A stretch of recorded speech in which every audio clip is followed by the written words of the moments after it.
What's on the Thanksgiving table? What are you having? Steak, That's what I'm cooking. lobster, mac and cheese, shrimp, Mashed potatoes, no Brown gravy. or what? No gravy. No gravy. God, you are a loser. My wife said that she's making green bean casserole that literally has, you ready for this? Cheese whiz in it. Wow. Oh, Cheese whiz. AI robots. I'm just going to tell you right now.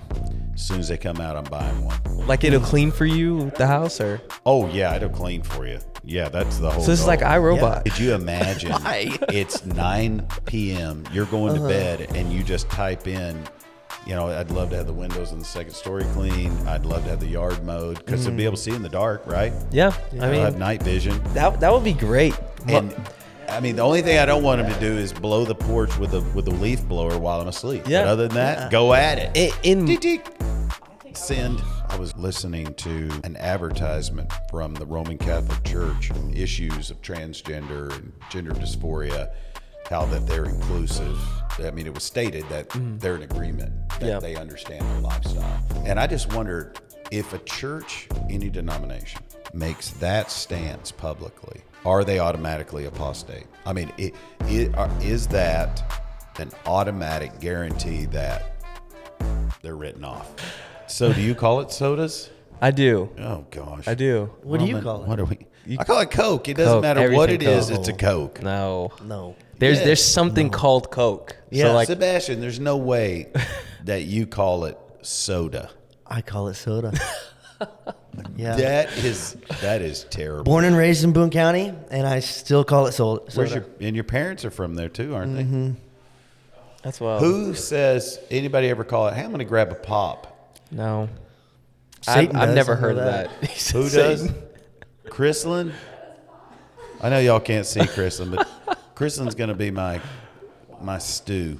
Stu, wasn't that his name on Glenn Beck? My Jamie on Joe Rogan. Chrislyn always has a unique little additive. Pop. Hey, let's grab a pop. That is that's wild. hideous.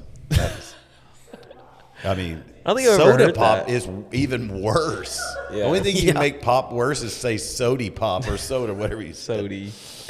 Yeah, that's interesting. That's crazy. I think people that like they just love drinking a Coke is, I mean, I get it, but man, once you stop and get free of it, this Topo Chico's just fire. I call it spicy. I have Spicy. this might be a take hot that. take, but I think that Topo Chicos are only good when they're in a glass bottle. No doubt. No, the Interesting. plastic ones are, Yeah. I mean, they're a waste of your money. In the cans and They're a total waste of your money.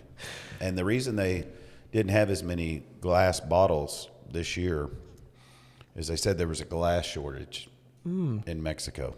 So I guess some of those boats that Pete Hegseth's blowing up in the Caribbean had glass in them too. I don't know.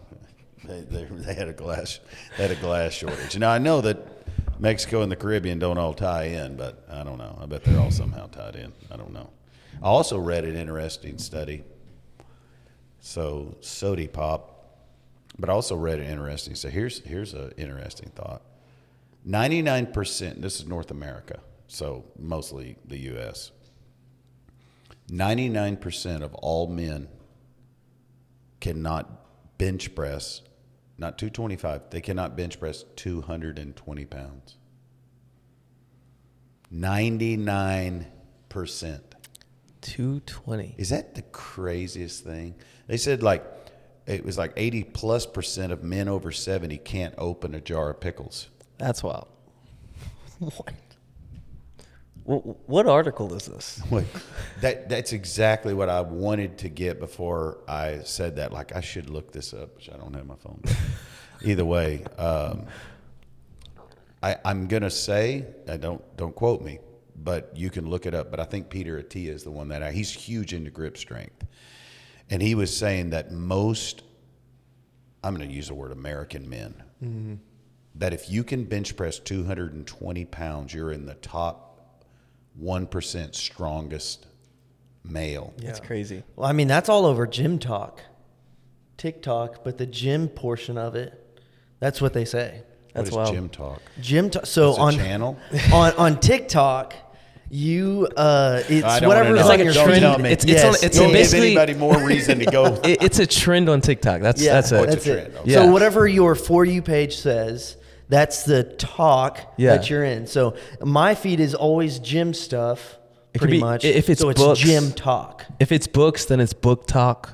Yeah. Like it's just like the trend that's in. But I mean that's crazy. I only my max is 185. So I mean I'm definitely but you're not in that climbing. 1%. You're climbing and growing it. Like people that are getting stronger eventually are going to probably most what I would say American males are going to be able to at least bench press their body weight. But yeah, you're climbing it. You're just getting back in it. And then, but for most individuals, they can't. I mean, that's weird to me. And I'm not saying like if you can't do that, I'm not trying to in any way say that you're unworthy. I just think it's interesting the things that we can't do. But I think a lot of it is we go back to Sody Pop.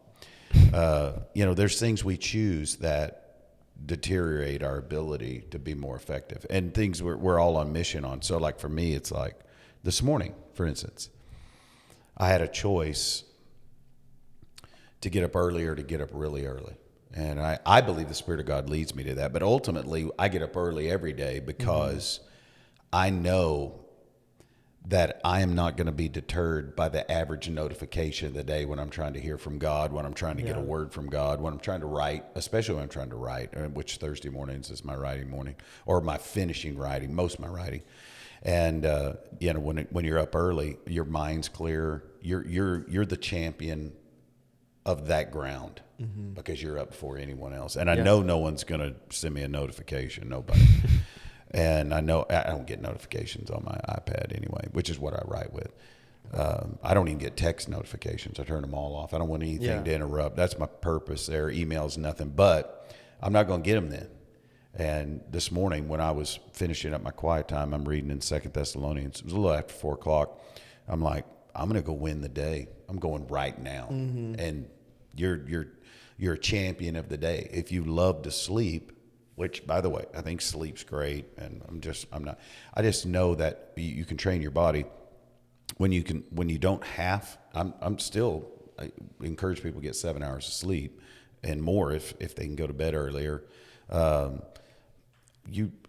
You're just more effective. My clarity level's up, success level's up, the ability to manage my day. If I get up at 4, by 8 o'clock, for the average individual, half my day's done, in the sense of 8-hour day, whatever.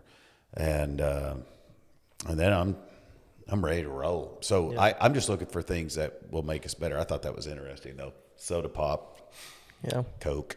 Getting up early. Coke, get up early. How Bench early is press. early for you? I know you just said 4, Anything but is before that every 4 morning? a.m.'s way. I mean, that's middle of the night in my mind. Yeah. But after 4 o'clock, usually, I usually wake up at 4, but I don't always get out of bed. There's times where I'll sit up and read in the bed, especially that early. But most of the time, I'm out of bed by 4:45, and then, whatever the morning consists of. Right now, I'm in a unique moment because I'm actually studying things that are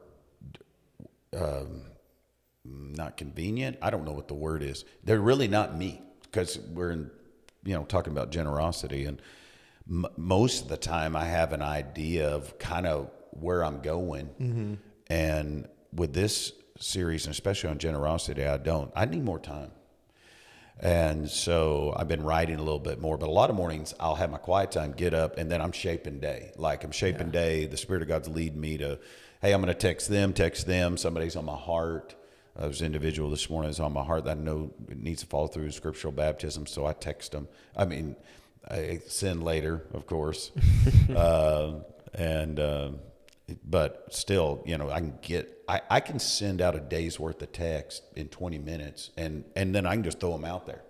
Some of them are going today at 3 p.m. because I know that's the rhythm of their day.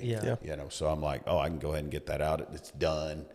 And I'm not fighting against what am I wearing today? What am I going to do today? And as a preacher, not that most listeners are not preachers, but I want Thursday by 9 a.m. I want everything done. Yeah. So that I'm ready for the weekend. And then if God wants to add something, but it's that way on Tuesday too, Yeah.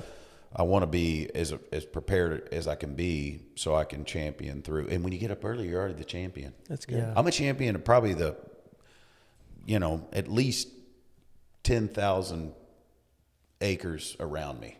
I mean, if somebody is up at that early, it's probably due to their work schedule or something. But which I see my neighbors drive in and out of at least the two that I have. I have two neighbors, and they're not getting up at 5. But So how long are your quiet times typically? it varies. Right now, I'm in 2 Thessalonians. Just started chapter 1 on Tuesday, a couple of days ago, and some days they're 35, 45 minutes. Some days they're 7 minutes. When it comes into leaning in, that's usually going to be within that. If I get up at 4:45 to 5:45, I'm leaning in. I'm writing things down. I'm praying for stuff. We're in a real strategic prayer moment right now. Cindy and I are, and about 2 things specific to the church. And I'd say, my morning is floating. 45 minutes to 60 minutes, and then I'm still floating into it. Like, I need to hear from you, God. I need wisdom here. How do I address this? How do I approach this individual? How do I, type this without offending them? A lot of that, just in and outs. And then as we move into the holiday season, the second hardest thing for me to teach on is Christmas. It's such a difficult topic, and it's just so familiar, Right. So it's very. So I get up and I've been, tossing that a lot around. So I'd say about an hour, and I definitely am a morning guy for quiet time. I believe that strategically. I believe reading the Bible is good anytime. I tell everyone that, but I think if you're going to have a quiet time, if you're going to spend it and you're doing it at night, I think you're just, I just think you're missing it. You're missing it. Of course, I always say you're giving a damage report, because you finish the day and you're like, God, this day, we'll start it off right with declaration and promise and peace and get after it, But what I can't do what I choose not to do, that I am not as effective at, is working out in the morning. I think a lot of that just is G-pod joints. I mean, not joints, but joints and ligaments. And I'm not getting into the medical marijuana here, but that's an interesting topic. Yeah. But medical marijuana. Working out in the morning. Yeah, no, I can't do it either. I tried it for a season. I love that. Wasn't for me. So I don't think it's just the G-paw joints. I think that's just a preference. I do. I think it's preference. I think it's rhythm. I think for me, it really, I work out better when things have been, when the blood's flowing a little bit for, a little longer during the day. Yeah. And 2, I think that, not everybody can do, noon, but I just choose not to eat lunch and work out instead. And then I might eat lunch after, which I usually do. I usually eat for the day after that between 2 and 4 o'clock. So, and that's my meal for the day. But,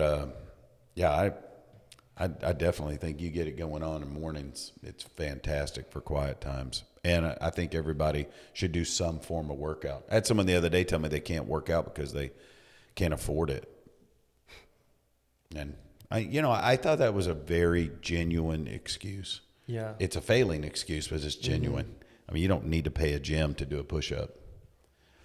And I tell everybody, you're like, hey, you want to start somewhere? Here's what you do every day. Do 50 push-ups, do 50 sit-ups, and do 50 air squats, and do it every day. I mean, Cliff Methvin is 65 and he's doing 100 push-ups every day. every morning. Does 100 push-ups, 100 sit-ups every morning. That's wild.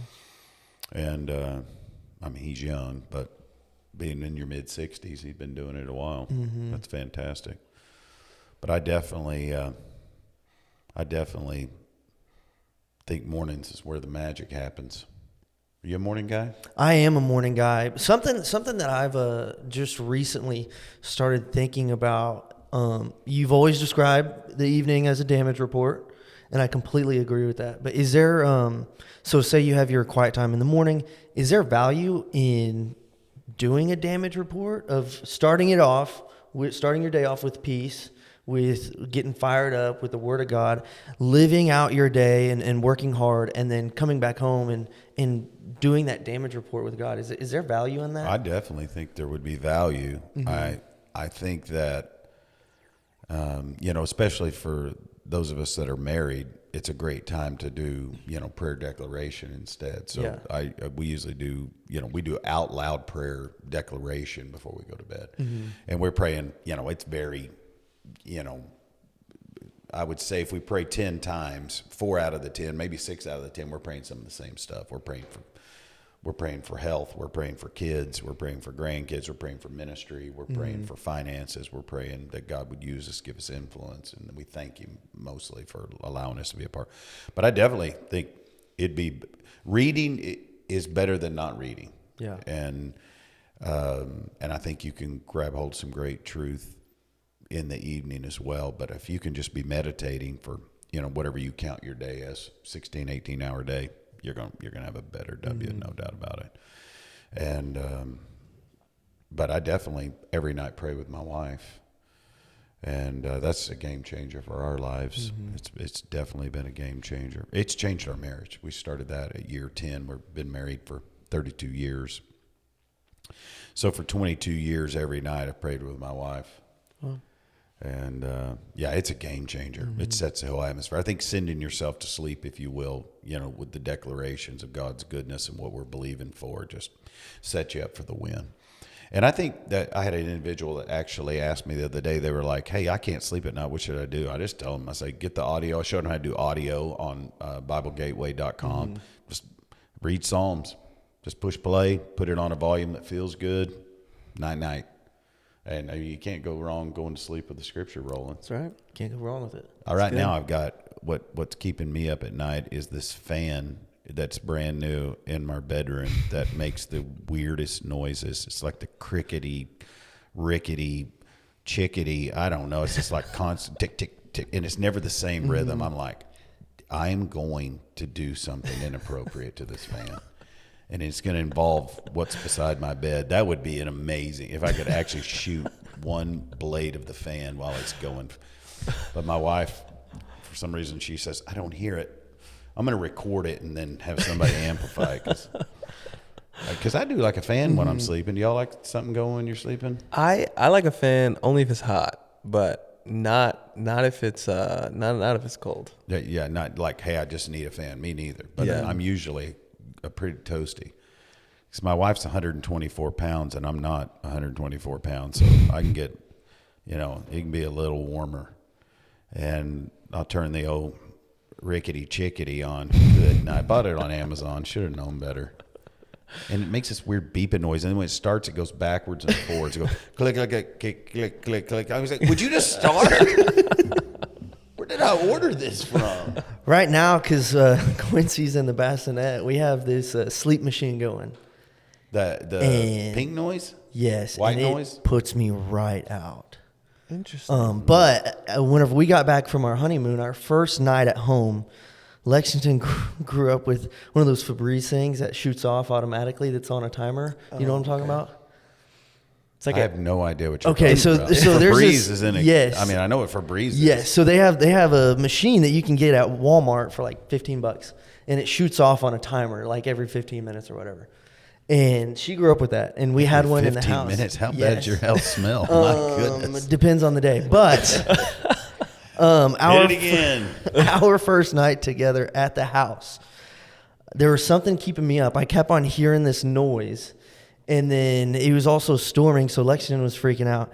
And at 1:03 a.m., I heard this noise again, and then I finally just was like, okay. It's probably because your nose was clogged with Seaside Holiday scent. Got Seaside Holiday stuck in my nose. I was like, I'm going out there. I'm looking. Somebody's in my house. So I grabbed the Canic 9mm at the bedside table, and I'm looking or I'm listening through the door, and then I'm just like, I'm going, and I bust down the door. I'm just just looking for somebody out there, and it was a Febreze thing the entire time. Yeah. Did you not talk to So her about it? Did you that's not what- ask her? No, I put her in the bathroom, and she's freaking out too. But yeah. Anyways. Spraying every Yeah. 15 minutes, but That's I understand there are necessities. So yes, there's a history of things that have kept me up at night. Yes. Interesting. I like that. What's interesting in the world we haven't discussed? I mean, I was listening to an advertisement from the Roman Catholic Church on basically an agenda of inclusivity. I think it was inclusivity. I don't know what they were really trying to say, but basically saying that, speaking of, all the different genders and issues of transgender and gender dysphoria, how that they're inclusive to all of those individuals. And that, I don't want to put words in their mouth because I don't know, but basically you could tell, I mean, it was stated that they're in agreement, that they understand their lifestyle.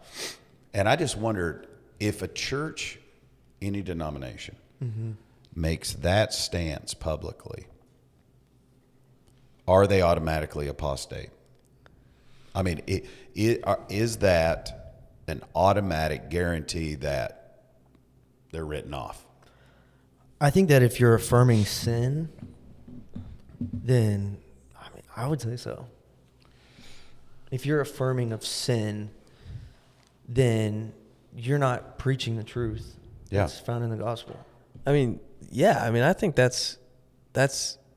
I mean, if we were to say that Jesus was just a man, he was just a prophet, like we should be written off. I mean, like, it's anything with sin, anything that's against the word of God. Which makes me think, like, what Bible are they reading? Like, even just go to Romans 1. Just read Romans 1. I'm using the term commercial. Like, I know it was on television, and then I saw it on social media, which my social media choice, as I've mentioned before, is X, but I was reading it on there, but it was on television. It was like an advertisement on a news channel, CNN to be exact. And they were just, I'm going to say 6 to 8 cardinals, like regional Catholic leaders. And then I think, does someone who really loves the Lord and is Catholic, did they even see that? And if they didn't see it, but that there's unity within leadership of that organization, denominationally, does that make that denomination apostate? I mean, apostasy it's a big deal. Yeah. Like the word apostle, someone who's promoting the truth. Then you got apostate, which means someone who is a defector. Yeah. It literally means defector of the truth. Then, I mean, I just don't understand how you can be that blatant and still be Operating. or attending. Yeah. Yeah. I wonder how many Catholic churches actually abide by I don't know what the Pope says. I wonder the same way because I have friends that are Southern Baptists and they're in the Southern Baptist Convention, which is I was born and raised, if you will, in the Southern Baptist Saved and Southern Baptist Church. Love so much of their evangelistic premise and push and purpose, but they kicked Rick Warren out a couple of years ago. One of the most effective I would say church strategy and church evangelism and church structure. He's a gift from God, and they kicked him out because he had women on staff. Wow. And not even ordained. They just had women on staff, and so they took this real strong stance. And then I tried to ask him, "Are you talking about what about women on staff? Like literally on staff at your church, whether it's secretary, assistant, kids leader, blah blah blah." Social media, video content creation, any of it, And they were like, yes, any woman on staff. That's crazy. And so they're in they've got this young group of Reformed that are hardcore. Of course, Reformed eat their own. And then they have this loose leftist, moderate, pretty liberal group. And then they have, kind of people that would be more like me, I'd say, if I was still in the Southern Baptist denomination, which I got excommunicated from. But they would be like, hey, no, you got this wrong. This isn't an ordination issue. This is, or a laying on of hands issue. This is, we got women on staff. Yeah. And then I go back to, what do we do as a, for that denomination or others that may be battling that, where you just say, well, what do you do when Phoebe comes across in Ostia with the book of Romans and hands it out to everybody? What do you do? What do you do when Paul shows up in Macedonia and then Lydia boats over there and funds the whole ministry? Yeah. I'm just like, what do you do with, Aquila and Priscilla, who Paul admonishes in the book of Acts, especially in chapter 28 to be specific, right as he was, when it was he was about to be beheaded. What do you do with that? Yeah.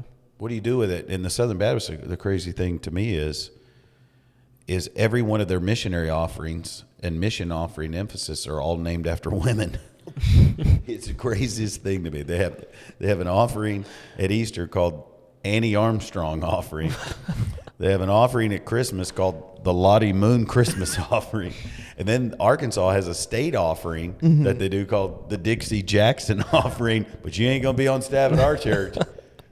I don't know. I think it's crazy. Yeah, that's wild. Yeah. But, hey, denominations. Yeah, I didn't grow up Southern Baptist. Where'd you but grow up? I grew up AG. AG, Assembly of God. Assembly of God. Yeah, denominations are unique. Assembly of God's unique. They are. Southern Baptist unique. Catholic, Roman Catholic, extremely unique. Denominations. Yeah. Man, they were big in the day. And they need, in the day, we really needed denominational, a conglomerate. In other words, a multitude of churches coming together with limited resources to do great things with greater resources. And that was the purpose of it. And there was, biblical identity, but, I mean, non-denom is definitely the growing church planning model right now. Do you think that denominations have ended up operating as the Catholic Church?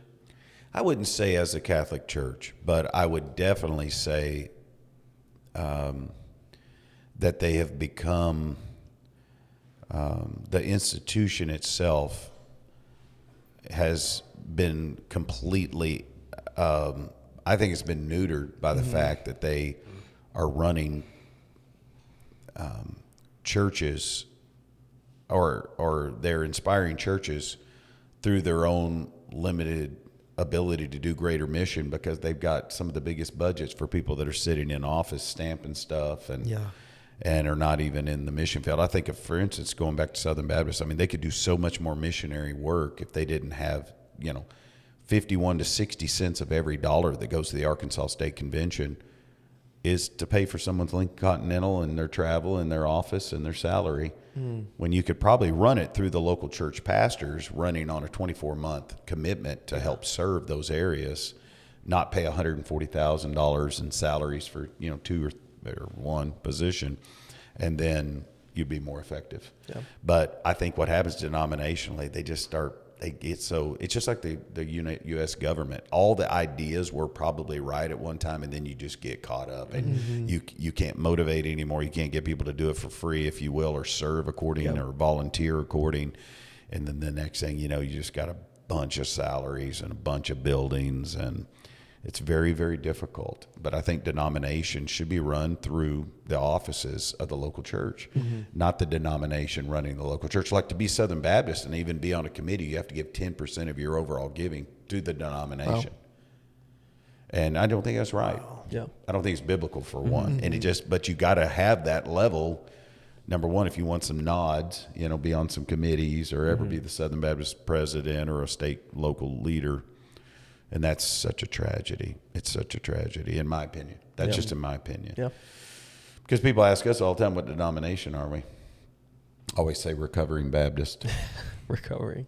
So since you have women on your staff, to the Southern Baptists, does that make you an apostate? I would say yes.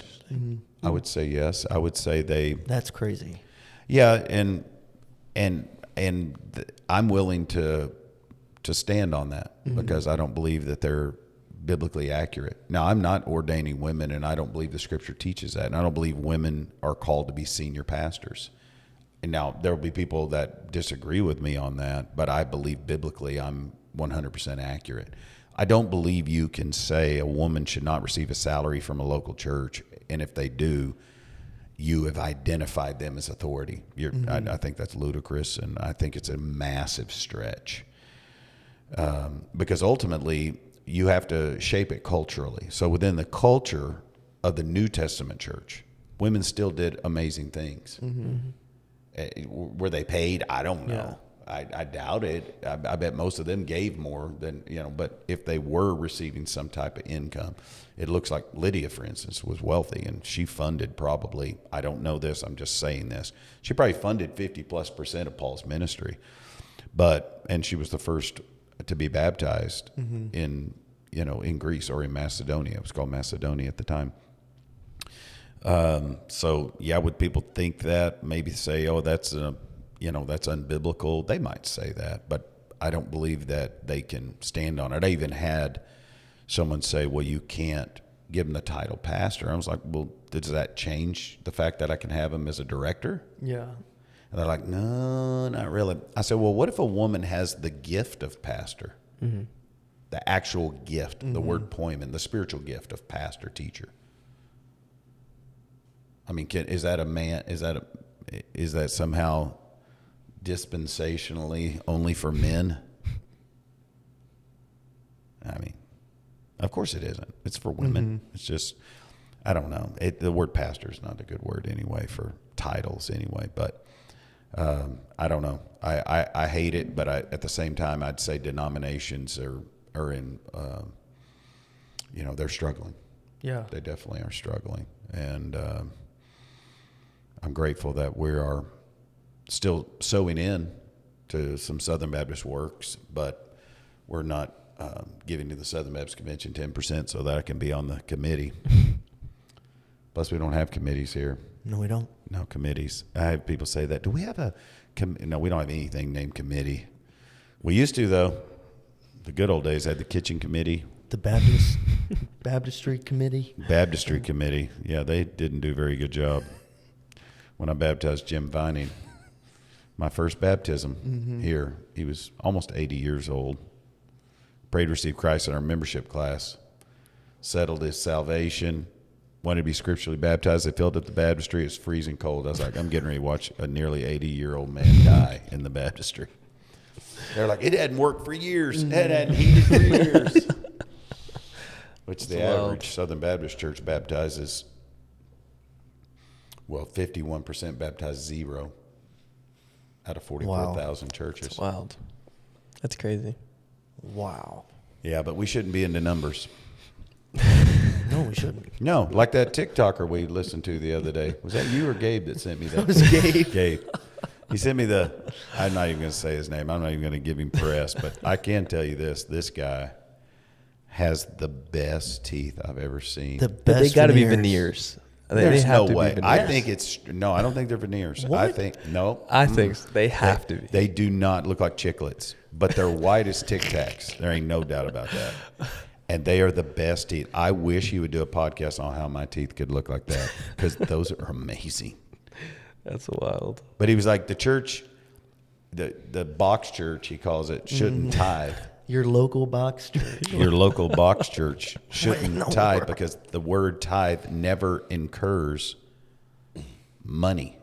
And I was like, hey, I don't know. And this guy's got the clicks. I'm like, how does everybody's looking for a reason not to give to God. I get that. But I mean, I don't remember the passage, but I'm going to guess one. And if I'm wrong, I apologize in advance. But I'm pretty sure it's just a couple of chapters past one of my favorite chapters in Luke on the 3 excuses in Luke 14. But I think it's Luke 16 is one of the Gospels where Jesus, the scripture says, It may not be Luke 16, but if it is, it basically says that Jesus was watching while they were taking up the offering. And that all the, religious people gave. And then the lady came up, and you remember the story. And it says that she gave currency that were coins.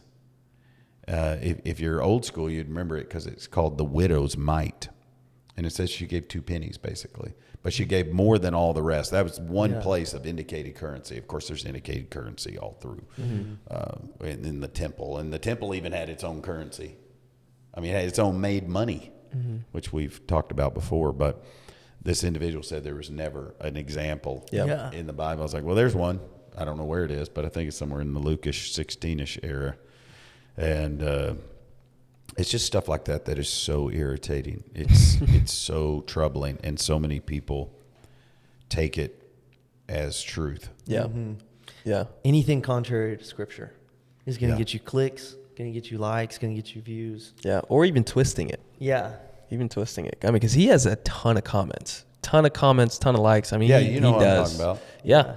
Yeah. Yeah, and it's people are like, oh, yeah, that's so true. All they want is our money. And it's just... he said that tithing was an honoring thing, like Abraham did to Melchizedek, to honor Melchizedek, but it wasn't out of any like true, like giving the first or anything like that, and the same thing with currency, that they only did the cattle and the grain and all that stuff, and there was never money. But I mean, that was their currency. Yeah, and that's. I mean, just like American currency, before we had the dollar, we would pay in bucks. Yeah. But it was bucks skins. Yeah. Mm-hmm. Like I'll give you $10, and we still use that nomenclature today. It's still currency. Yeah. And you can see that all through history. I mean, obviously the Roman Empire changed currency big time, and then we see it. Some in the New Testament, such with denarii and all that, and there was some earlier currency as well. And we see it in exchanges of some stuff, even in the Book of Daniel, and then the currency that the government would have even back then would be mostly stating who was in charge. And that's why, that individual, most people exchanged goods and services as currency. That was in America even. Yeah. Within a couple, 250, 300 years ago. But and even when they were settling the West, it was all currency. And, that's why they killed so many buffalo, and you know all that stuff. Yeah. Just hearing just absolute craziness.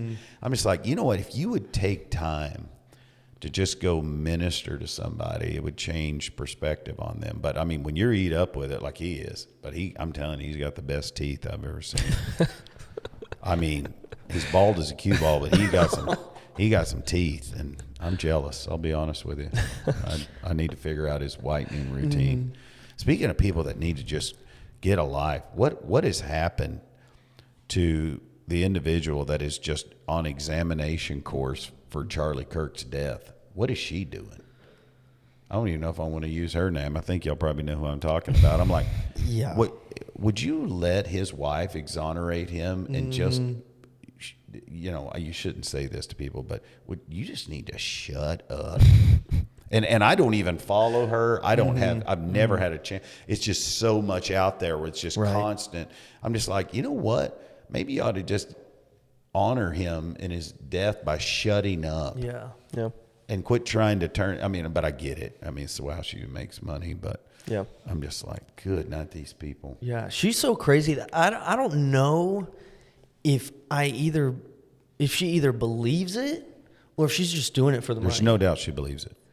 There's no doubt. Yeah. And that's the crazy part of sin. I'm not saying she's a sinner. I'm saying that a lot of people are, you tell the story long enough, you believe it.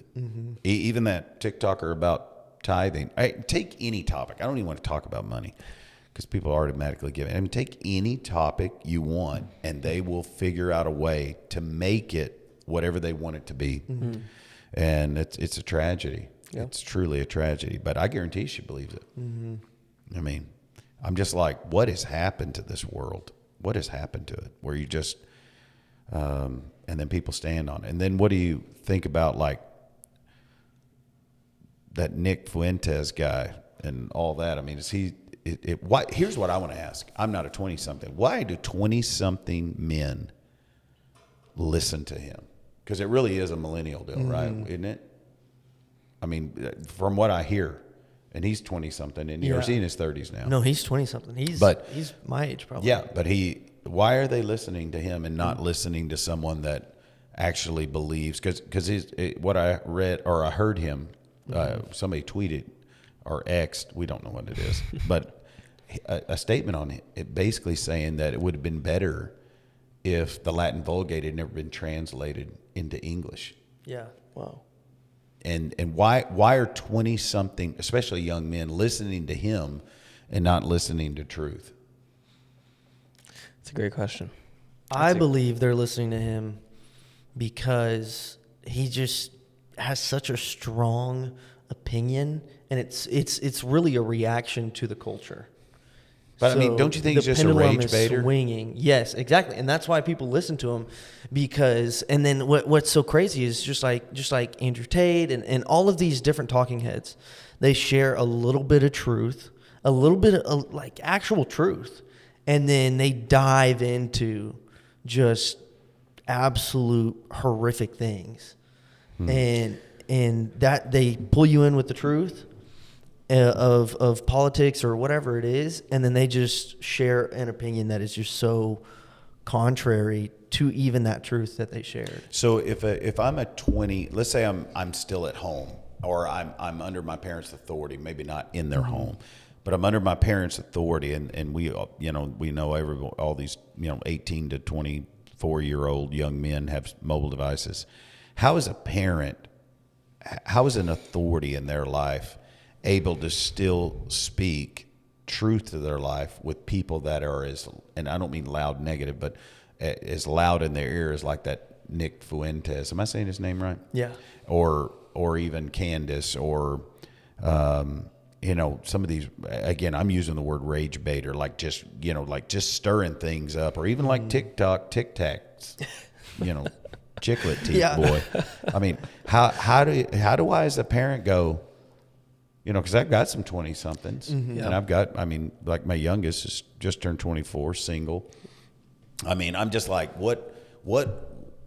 how do you, because they're asking questions of me. What do you say? Yeah. I think what do you want to hear as 20-somethings? I think a couple things. One will probably be connection. So like people still want to be connected to their parents, and more so on the sense of like they want to feel listened to.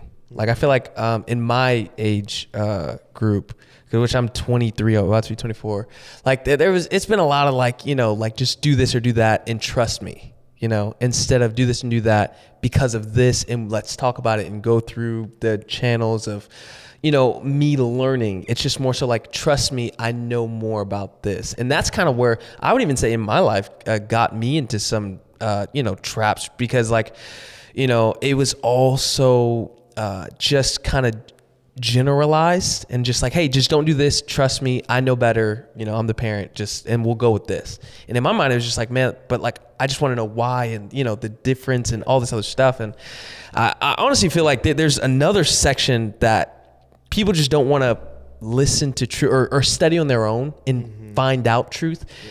If somebody has a hot take that kind of goes with their beliefs a little bit, that's where they're going. And if they're standing for that, if I'm not standing for anything, if somebody else is standing for something that's that I feel like could be right, I'm standing with them instead of standing and digging into truth on my own and finding out what is right and what I should believe in and what I should vote for and what I should go to. If they say it, I'm just going to jump with them if that's because it's easier. I mean, So if the parent disagrees and it desires or feels like they should shape the son or daughter who's listening to these, I'm going to say pretty extreme views, like really extreme. Do you automatically just sit back and let them learn? Like you just kind of nod your head like, oh, okay, that's interesting. Or do you go, whoa, wait a minute. What does a parent do in that situation? Because I can tell you what I have a tendency to do, which I know will be a shocker to you. But it's like, whoa, you're crazy. Yeah. And here's why you're wrong. And this Yeah. is what truth. It seems like sometimes people just, I'm saying y'all's age, but these people who are listening to this, and maybe some in their 30s even, but it doesn't matter what you tell them. Yeah.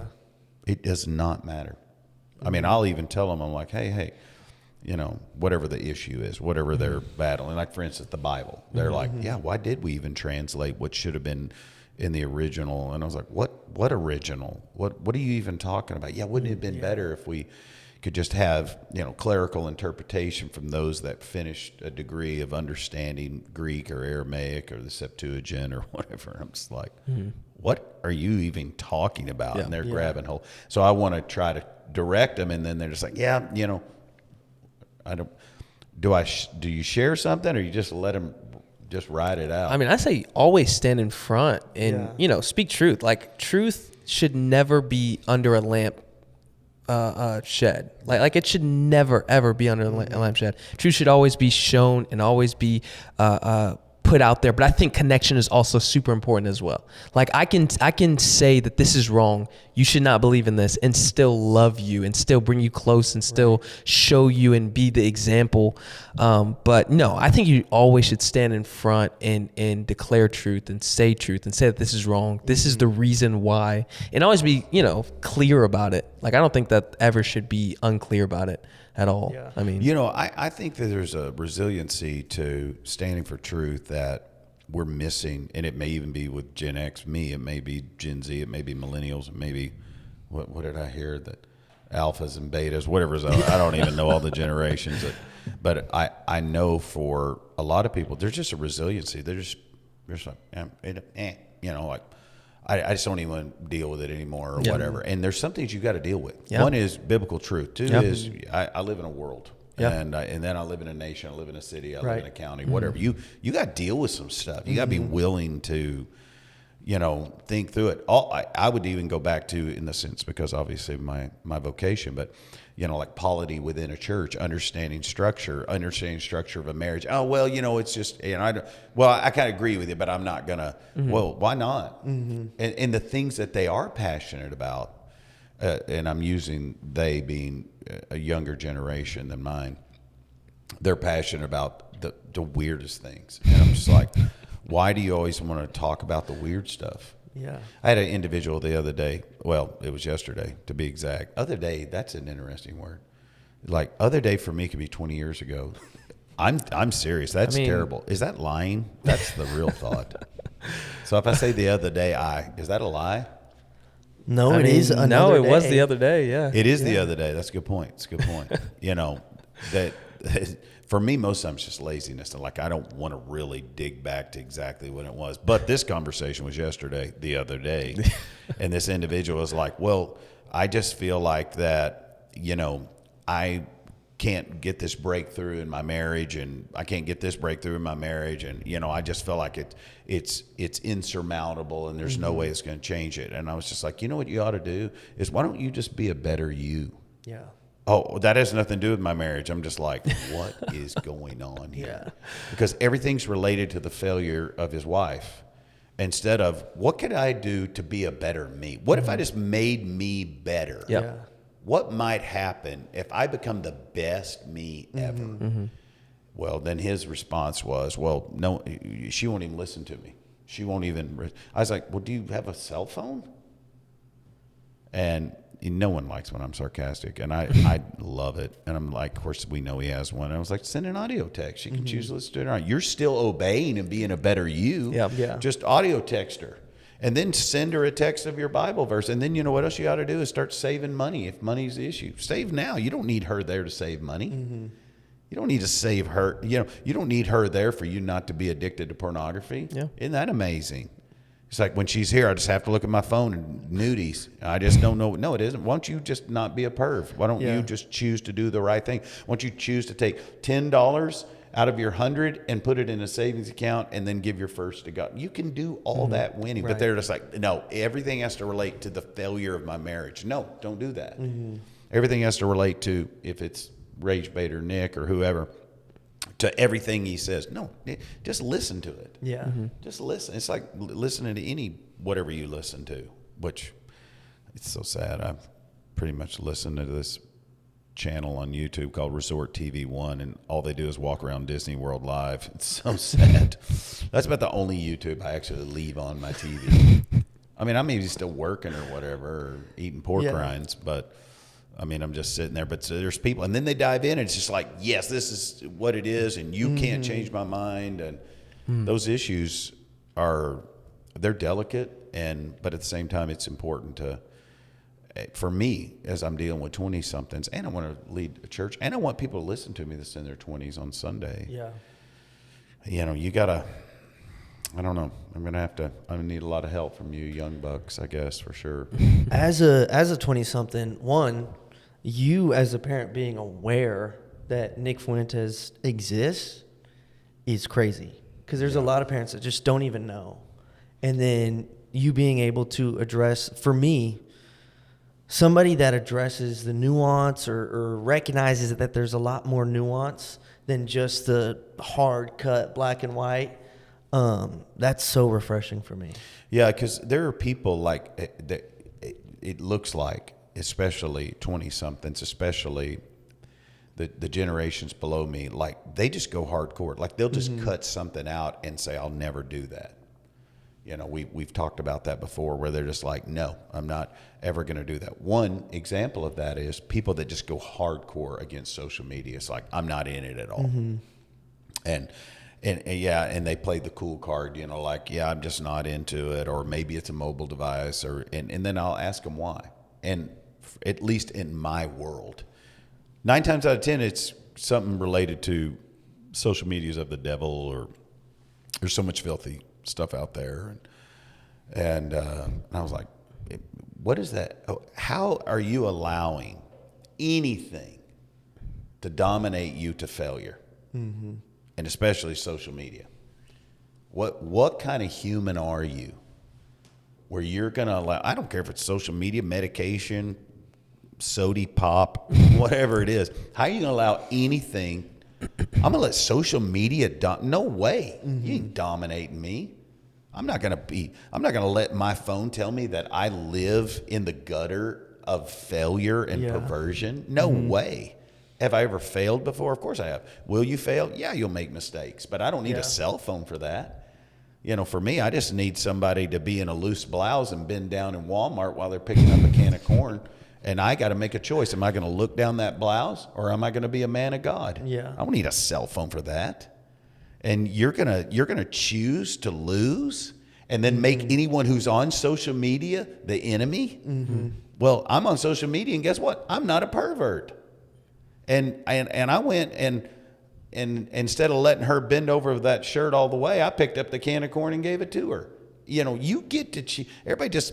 I ain't dying on that, and I'm not going to make Nick Fuentes the social media director or the truth director or the only person who knows anything about Israel director, or make me want to get a swastika Nazi tattoo or whatever's happening through the failures of bad teaching and truth. It's crazy town. I feel the same way too about the things of God. People are that way with translations, or people are that way about church denominations or worship music or anything. I'm going to be open. I'm going to be black and white when it's black and white. I'm going to be bordered and protected when it's clear borders and protection.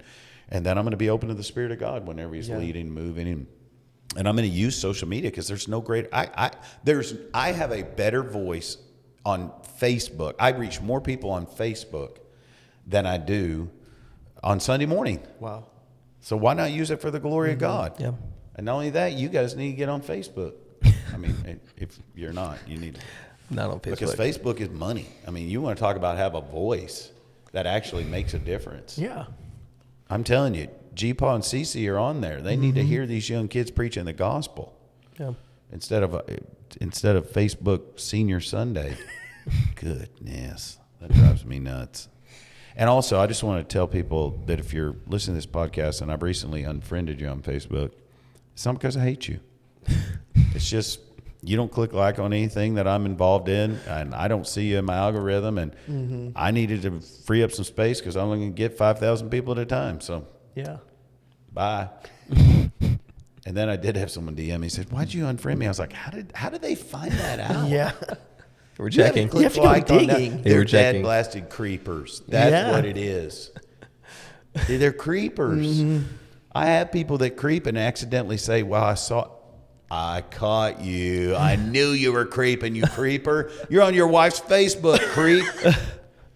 Do you know people that creep? Yeah. I know too. people that creep. I also Creep? Sebastian?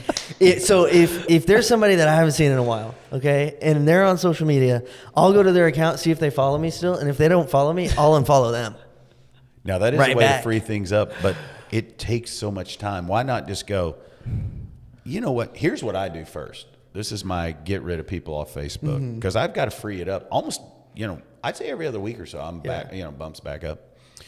I go in, and if you don't have a profile pic, I delete you. See ya. If you're automatically like Gone. just, some gray avatar, I'm in sync on you. And if it's like I would say that's for anything. Now, on X especially, like you can just go through and see. You can go into Alphabet. I don't even know who these people are. Avatar, delete,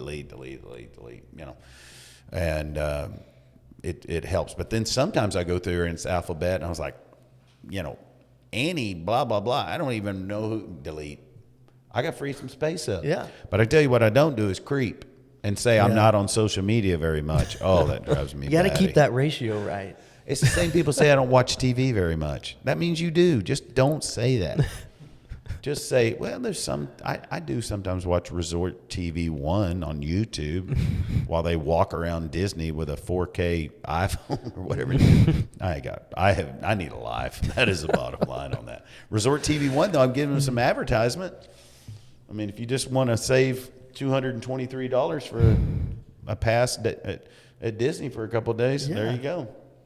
Check on it, but don't be a creeper. Are you a creeper, Roman? No, I'm not a creeper. You don't get on your wife's social media and creep around and No. Yeah.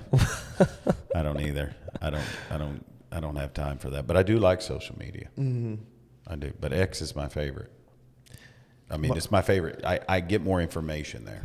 Yeah. From X. Is that why X is your favorite? It's because you get more. Oh yeah, news? I call them it all out. You can call them everybody. I probably follow, I don't know, let's say 10,000 people, but I probably actually follow about 800. But I put them in my columns. So I have columns for politics, which is most of my columns is politics on X, and then secondary I listen to very few, but I'll have a few pastors on there, but most of them just put stuff they don't even. I mean, it's just so boring, so sad. No one actually puts real life on there. They just put Bible verses out of the ESV and drive me nuts. And then I'll have a pretty good sized column of sports.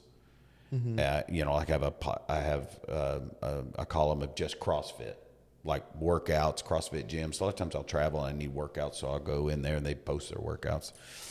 And I'll try to make a hotel WOD or something, out of it, or if I'm in an area where I can do something outside. But that's pretty much it. But I get up mostly, I'd say, news, and then, it's a great app. X is a great app, and their AI, which Grok, G-Rock. It's fire. They just did an update, and it's the newest update. And I mean, I'm not exaggerating, guys. It is fire. Better than ChatGPT? No doubt. No doubt at all. I mean, ChatGPT is just forced on you for most of us because we're Apple users. And it's not at a level of what I would consider true technology. Really? There's a lot of people in it, especially even on their board, that is it's just kind of, it's shoved down my throat because I'm an Apple user. But I'm actually anti-ChatGPT. Really? Oh. And here's the other part I don't like is I'll say, hey, SIRI, right? Whatever, which is the worst animated use help ever in human history. But what they do now is they're like, oh, do you want to use ChatGPT to find more of this out? No, I don't. I just asked you. Now, what you ought to do is this miracle deal where you sync up with ChatGPT and answer according to what you're forcing me on anyway. Even GPaw knows how to do that. But I'm all into AI. I think it's fantastic. I think it's fire. And people that think it's the Antichrist, well, good luck. They thought credit cards were too. But I when I sit back and think of the knowledge and power, I think it's definitely, it could be a sign of the times, because increased knowledge is one of the prophetic signs of the time. But I absolutely love it. Like Grok the other day, Grok is Grok. And if people come up to you and say, "Oh, I don't know much about AI," you better wake up, G-Paw. You better grab you some AI, because it's power, and it is knowledge on steroids. But I just typed in Lester Summerall message on generosity. Just typed it in. I just said, let me just see what happens. I had so much information. I literally could have had a dissertation. I was like, this is 54 pages. I'm just going to turn this in. I mean, it was fire. Wow. And it was so great. Of course, he's a pastor back in the late 50s, 60s, even into the 70s. Just a great, unique. I wouldn't say great, but a very unique. It was more data than you could possibly imagine. And I think Grok is just absolute fire. And I think any way you can use it to your advantage. Yeah. I mean, I would definitely say that for young preachers, because whatever you would do in Google, you can do in AI. And then what I haven't learned is, your lead-ins, or your prompts, they call them. I haven't learned. Once you learn prompts, you're going to be understanding the prompts, you're the king of AI, but I don't understand them well. I'm learning them. I'm not going to be like, oh yeah, I'm 53. And I just, kids these days. And no, I'm going to be like, how can I use this for the glory of God? Get in it. Yeah. And I have used ChatGPT. I'm going to say a fair summary between both of them. And I'm not going to try to make it right wing, left wing, political. But when it comes to just absolute knowledge, like just beautiful knowledge, Grok crushes. Now, do you need X to operate Grok? No, it's Grok's. You can download it without X. Okay.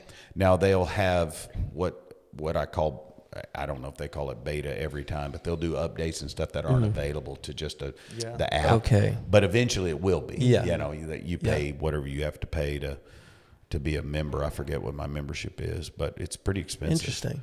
But it is a great resource. My That's wife wild. has the Grok app. She's not a X. She doesn't get on X ever. But you know what else?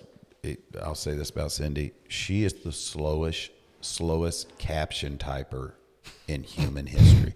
She'll make a post and she's typing the caption for 6 days. I was like, babe, we were on vacation 6 days ago. I'm still trying to think exactly how I want to type up this caption. What? 6 days may be an exaggeration. That's what 6 Gronk's hours for. even, though. That is not an exaggeration. I was like, are you going to post that? She says, yeah, I'm just trying to think of my cap. I said, why don't you put cool vacation, period. Yeah. I mean, people like that, right? Or get on Gronk and just type in It's I not throw my Gronk. captions That's a into football ChatGPT. player. That's like espresso, Roman. Grok? It's not Gronk. Is it Grok? Gronk played for the Patriots for one day the other day. And honestly, I wondered if they named it after Gronkowski. That's what I wondered for so long. There you But go. It's like the I love word. you. I used to think the word specific was the word Pacific. I'm dead serious. You know why? Because that's what my dad said every time. He's like, I'm being Pacific, son. I was like, Pacific? That's interesting. Yeah. Well, Pacific not until I Ocean. got in like 6th grade. I was like, it's specific the whole time? I thought it was Pacific. Yeah. My dad still to this day says Pacific. Now I'm going to give him a break now because he's a little older. So Had it's a stroke. Grok. Yeah, it's Grok. Grok. Grok. And right now it's 4.1 is the newest update. And here's the other part you want to talk about. Let's just throw in some ethics here in our podcast. I was just about to ask you. So what do you think about Grok being the driver of Tesla Optimus, which is it's going to be the AI driver for Tesla Optimus, which is the robot that Elon Musk is building. And I just watched this robot perform, and I don't know if it's complete, didn't show the whole surgery, obviously for legal reasons, but it was doing an appendectomy. Wow. The robot was. They're saying that the robot will have the potential within its eyes or eyesight to do ultrasound, like on like imaging through the skin to know exactly where to cut it and take out a cyst or Yeah. a swollen lymph node, or in this case, and that if they can't get the distance right in the eyes, that they'll be able to put the instrument within Grok. It'll be called, their robot's called Optimus, that they're going to put the actual ultrasound camera in the hand and then be able to do ultrasound, not just obviously for children, but and for pregnant mothers, but for like to see a cyst, like an ovarian cyst, or to see something on the back that they are lymph node that's in. I was like, that's fire. My question is, why does Elon give better names to his robots than his kids? I think probably because he loves his robots more. That's what I'm going to say. How many kids does he have now? 35. Yeah. I mean, He named his it's last one up 10. there. He named him wild. X, That's awful. right? That is so awful. I don't know. I met someone the other day that the dad, the son, the daughter, all of them had the same name. No. Yes. I'm not going to mention the name because some people know him here. But on the old podcast, the daughter had the same name as her brother. That's crazy. Mm-hmm. That's wild. Yeah, especially if you knew what the name was. I remember one of the first girls that I led to Christ in our student ministry where I was serving. I'm not going to mention where, but her name was Passion, Pashen. I thought that was a beautiful name until I saw her full name was Passionate Dancer. That was her actual name? She went by Passion. Her last name was Dancer, but her name was Passionate Dancer. I'm just throwing that out there. Just want to talk to the parents. Hey, Elon what do did better you... than What? that, won't you say? Why? Don't you think Elon did better than that? Yes. I'm just saying, if y'all are thinking about it, your next child or your first child, Roman, Passion is a good name. I like Passion. But you don't want NATA as the middle name Yeah. and Dancer's the last If your name is Passionate Dancer, are you a failure if you never end up on Dancing with the Stars? Or if you can't dance like I can. yeah. I mean, What's the go-to? with the declaration of a person, Michael is good, mighty warrior. There's hope there. You know what I mean? But if they had named me Passionate Dancer, I'd have been the biggest letdown to my parents. But you got Shannon. Shannon is a name that is one of great bitterness. And if you want a girl's name in today's society, though, it can be very, you can use it to your advantage for free stuff. So they're like, oh, yes, Mr. Odell. I was like, what? My name's Shannon. And then I get a ton of free water, and I get all the Topo Chicos I want at the hotel. I can get, I can use it that way. But I'm going back to Tesla, Optimus. Right. AI robots. I'm just going to tell you right now, as soon as they come out, I'm buying one. Is it says like... $25,000 Is it like a $30,000. robot that you can put in your home, like Yeah. iRobot? What can you do with a robot? Like, I mean, it's a... Like it'll clean for you Yeah, I don't the think house, it's 6 or- foot tall. I think it's 5'10". Oh, yeah, it'll clean for you. Yeah, that's the whole So this is like goal. iRobot. Yeah. Have you ever seen that movie, Will Smith, iRobot? I didn't see the whole movie, but I know the premise of the movie. Okay. It's But terrifying. basically, it's like iRobot. any other robot movie where Yeah. they always make robots the enemy. Yeah. The robot's Yeah. going to kill humanity or whatever. Well, I don't believe that about Optimus initially. And I believe that my Optimus, I'm going to be able to leverage its abilities to service me with a double barrel shotgun. But all that to say, this Optimus, could you imagine? Why? It's 9 p.m. You're going to bed and you just type in, I'd love to have the windows in the second story clean. I'd love to have the yard mowed because they'll be able to see in the dark, right? Yeah. I They'll mean, have night vision. that would be great. And Yeah, I then mean, you the only never thing have I to don't leave want them bed. to do is blow the porch with a leaf blower while I'm asleep. Yeah. But other than that, Yeah. go at it. I think I would be. Send. I think I would be terrified if, let's say, like you type in all that, and then I wake up, and the robot's just there, just standing there. You I mean, could- I'd If the probably have a heart robot's attack. leaning over you, that's when you know you didn't prompt very well. You got to mean- say, "Hey, robot, Yeah. I don't want you looking at me while I'm asleep. That's weird. You sick freak. If Get it outta was here." in my home, it would probably wind up just like that Febreze can and shot. No, I don't believe that. I believe that Febreze. I believe that was an error. I think that thing was broken. There's no Febreze spray in every. We have 15 one minutes. here. We have one here. It ain't working. When I came in, it smelled like turkey and dressing in here.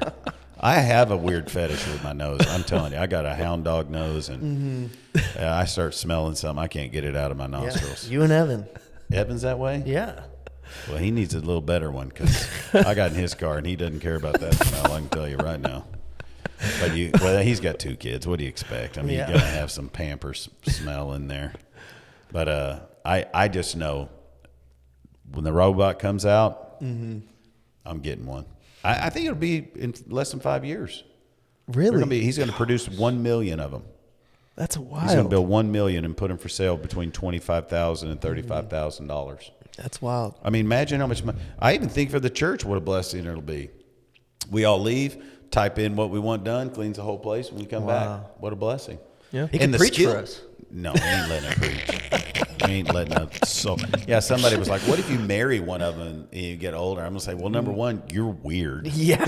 And Weird. number 2, it might help some people have better mental health because they actually have someone to talk to. I ain't afraid. Yeah. You know? I mean, that's what ChatGPT is for a lot of people. I mean, it does do that. I mean, AI is Literally. taking over a lot of spaces. Like I love there's AI. in the Christian arts, the number 1 album and song is AI. Is an AI song. I want to know how I can get my voice to sing songs that I write and have them recorded in AI recording. You can't. That's you literally can. what somebody did. Okay. Yeah. Y'all show me how because I'm going to start writing music. I feel it. And auto-tune in case it gets a little pitchy. How do you, since we're on ethics and AI, why do you think people are so tripped up by the idea of pastors using AI as a tool to write their messages? Well, if you're writing your message with AI, you're not preaching. Yeah. If you're using AI to assist your message as a study tool, you're a genius. Yeah. It's wisdom. So you're saying there's a way to use it. Oh, 100%. Yeah. And I think you should. I think you should. That it's so effective. Like I will be like, there's no way this is right. You know, like this can't be. For instance, a Facebook post. Sometimes I'll do I'd say lengthy, 2 or 3 paragraphs. It's not very lengthy actually, but to me it is because usually I type back K. Like the letter K. I don't even do OK. I ain't got time for that. And I don't do thanks. I do THX. I'm like, I ain't got time to put all those letters in there.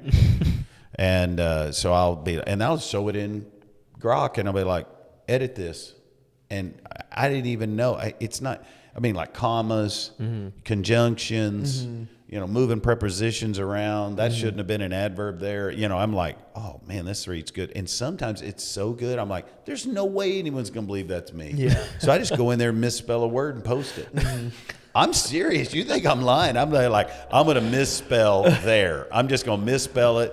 I'm going to spell THERE instead of THEY''RE. Just let everybody know it's really me. Yeah. Because otherwise, it doesn't matter what you post out there. Someone's going to, say, oh, this is spam. You just spammed me and it's just AI typed or whatever. And which I don't care about that. But I do sometimes think, man, this is a little too good. This don't even sound like me. But if you want to learn the benefit of it, Yeah. I think it's fantastic. I think, like somebody right now is like, hey, y'all just talked about being apostate. What does that even mean? Type it in Grok. It's good. Type it in Grok and find out and study it, and it'll break it down probably. And then you can say, hey, expound on this. I don't know all the prompts. I'm learning them though.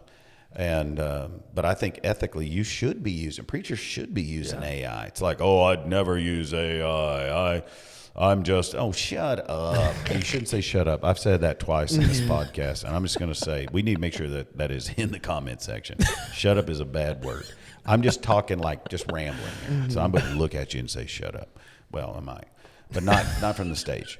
But when you go through that, you're just like, quit being so, the same people say don't use AI or ChatGPT are the same people say, oh, I never get on the internet. And they're on their wife's Facebook, little creepers, looking at their old fat girlfriends from high school. I don't trust any of them. They say don't use social media. I don't trust them at all. Don't trust them one bit. I'm like, you are a liar, and Revelations 20 say all liars go to hell. You're a That's liar what I'm and you're saying. probably a pervert too. Pervert is a really good word. Actually, you know what the word pervert means etymologically? It means reverse. Wow. So basically, perversion, which the enemies, like the word for devil, would be very similar to the word pervert. It means I take whatever's true and make it counterfeit. I make it reverse. Interesting. It's exactly what he did in the garden. Yeah. So he automatically just takes every truth and he perverts it. It literally means I'm going to take truth instead of making it what it should be. I'm going to put it in reverse. Yeah. And that's what perversion means. So Good. I'm going to close this podcast thought with what's on the Thanksgiving table. What are you having? There's so many things. There is so many things. My wife said that she's making a green bean casserole because the kids love it. That literally has, you ready for this? Cheese whiz in it. Wow. Oh, Interesting. Cheese whiz. if I see cheese whiz in a cracker, I can't help. You're talking about the Are we cheese using that's in wrong the words can? again? So you're cheese saying that's in the can? You're taking a Cheez-It cracker and dipping it in. No, Cheese Whiz. Okay. Cheese Whiz is in a jar, so you got to take your cracker and stick it and dip it like that. Oh, okay. I thought he was a spray. No, Yeah, cheese that's what I thought, cheese too. is called squeeze cheese. That's what I always called it. Squeeze. Squeeze. Squeeze Okay. cheese. Speaking of inappropriate words, that's probably one of cheese them. whiz. What's on the Cheese Whiz Thanksgiving is table? on, she's having that on the table. That's wild. And guess what's on top of the green beans with Cheese Whiz in it? Cheez-Its on top. That's a green bean casserole. That sounds Anybody else having something? Give me some more tables. delicious. Even See- if we got some commenters in the Ribs. ribs.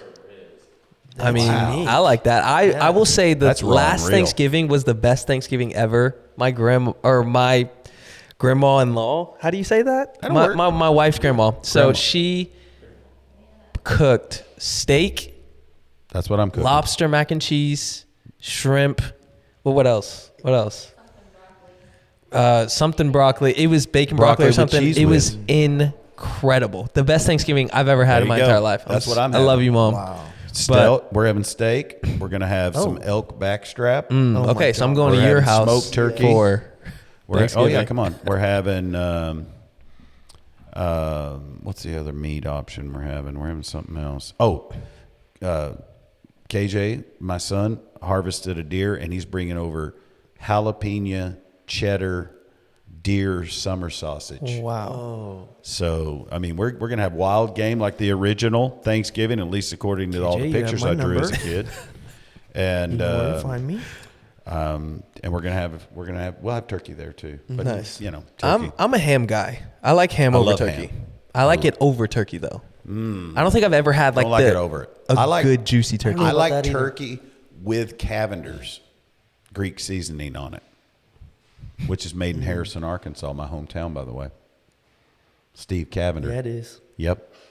And his daughter was my teacher as a senior in high school. Interesting. Throwing that out there if you need some Cavenders. But it's got MSG in it. So the last 500 something days, almost 600 days, I've not used it. It's been a sad thing. But I am using some salt. What else is on there? What's Mom's favorite, your favorite, or maybe now Lexington brings Yeah. out? What is it? Well, you know me. I'm a chicken nugget boy.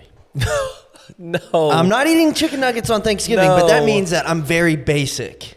Mashed potatoes. Mashed potatoes, no Brown gravy. or what? No gravy. No gravy. God, you are a loser. Is loser one of those One words? That of is my, one of the words. One of my favorite things is I'll take a roll and I'll pull out the middle of the roll and I'll put mashed potatoes in the roll sandwich. You know what you can do, and I don't know, it's sometimes when you're in your 20s, you haven't got to the point of masculinity where you can actually just cut the roll in half and stick it in there. Don't have to Yeah, waste but- any of the bread.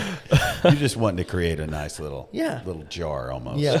Yeah, a carb jar. Yeah. I like that. Interesting. Nice. Well, that's I, good. That sounds like everybody's going to have a good Thanksgiving. Yeah, I it's will gonna be say great one. a staple is collard greens.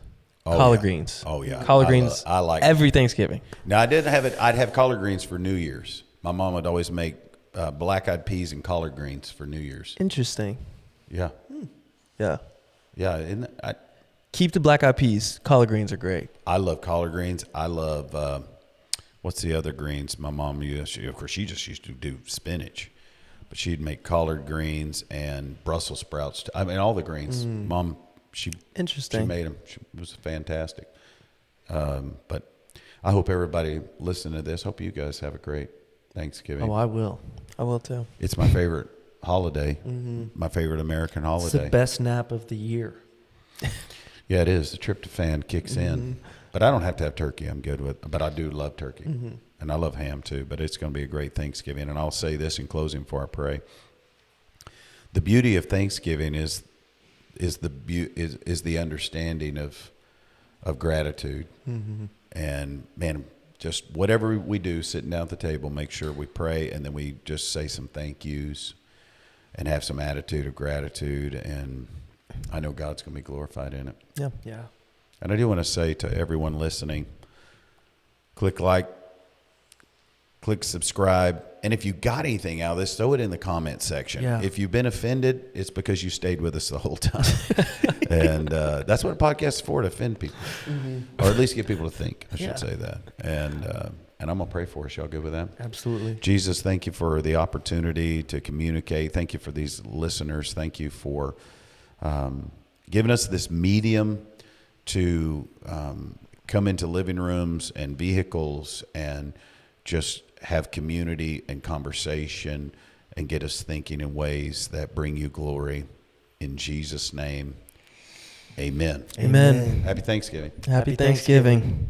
Which, Pastor, I got a question for you. If you weren't a pastor, what would you be doing? I'd be making money. I can tell you that. Like any trade, you could do anything in the world. What would you be doing? Sales. I would definitely. Yeah. be. Really? I'd be selling mutual funds or Well, services. I mean, take away money. Like you could do anything you want, and you're already rich. Sure, let's just say that. What would you do? If I was already rich, I wouldn't work. I would probably buy an island and then I'd just build stuff on it and just tinker all the time and love every minute of it.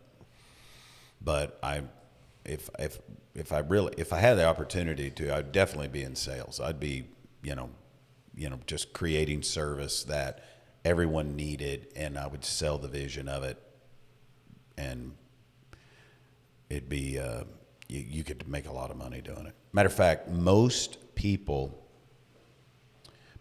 jobs, careers, I should say, in America that are 6 digits or more are non-college degree jobs. And the number one career that makes 6 digits or more, 80% of them are sales. Yeah, figures. They make 6 more figures. money than physicians, MDs, and they can make it faster. Wow. Yeah, that's proven. You can look it up. News and World Report, I think, does that study. Do you need a certificate or something like that to be in you sales? have to have license for if you're Yeah. going to do big securities, like you're going to be moving big money. Yeah. You'll definitely need a securities license, and then you'll want to be doing some long-term care. You can make a ton of money in that. Make a ton of money in any type of sales that betters someone else's life. And then if you're a market watcher and really can create a portfolio for people, they'll toss money at you all day. Because once you get so much money, people that's got $10 million in the bank, they don't want to just be making 0.8% in their checking, but they at the same time don't have time to, I got to move this, move that, move this. I mean, they might every quarter look at their Bitcoin and throw some more money at it or whatever. But if you have somebody doing that, watching it every day for you, it's just hand over fist. Yeah. And every transaction is, if it's in the millions, I mean, you can make $2,000 an hour just moving wild. money. 'Cause That's you crazy. Get paid on the security side. Yeah, it's good money. I know, like one sale a guy did the other day. Literally, he never saw the guy ever again. One sale, he made $19,000. Just moving one, and it wasn't even a ton of money. It was probably like That's crazy. $200. Just saying. I need to do that. That's what I'm saying. I tell everybody, hey, God's everywhere. Go where the money is. By the way, that is bad theology. That is bad theology.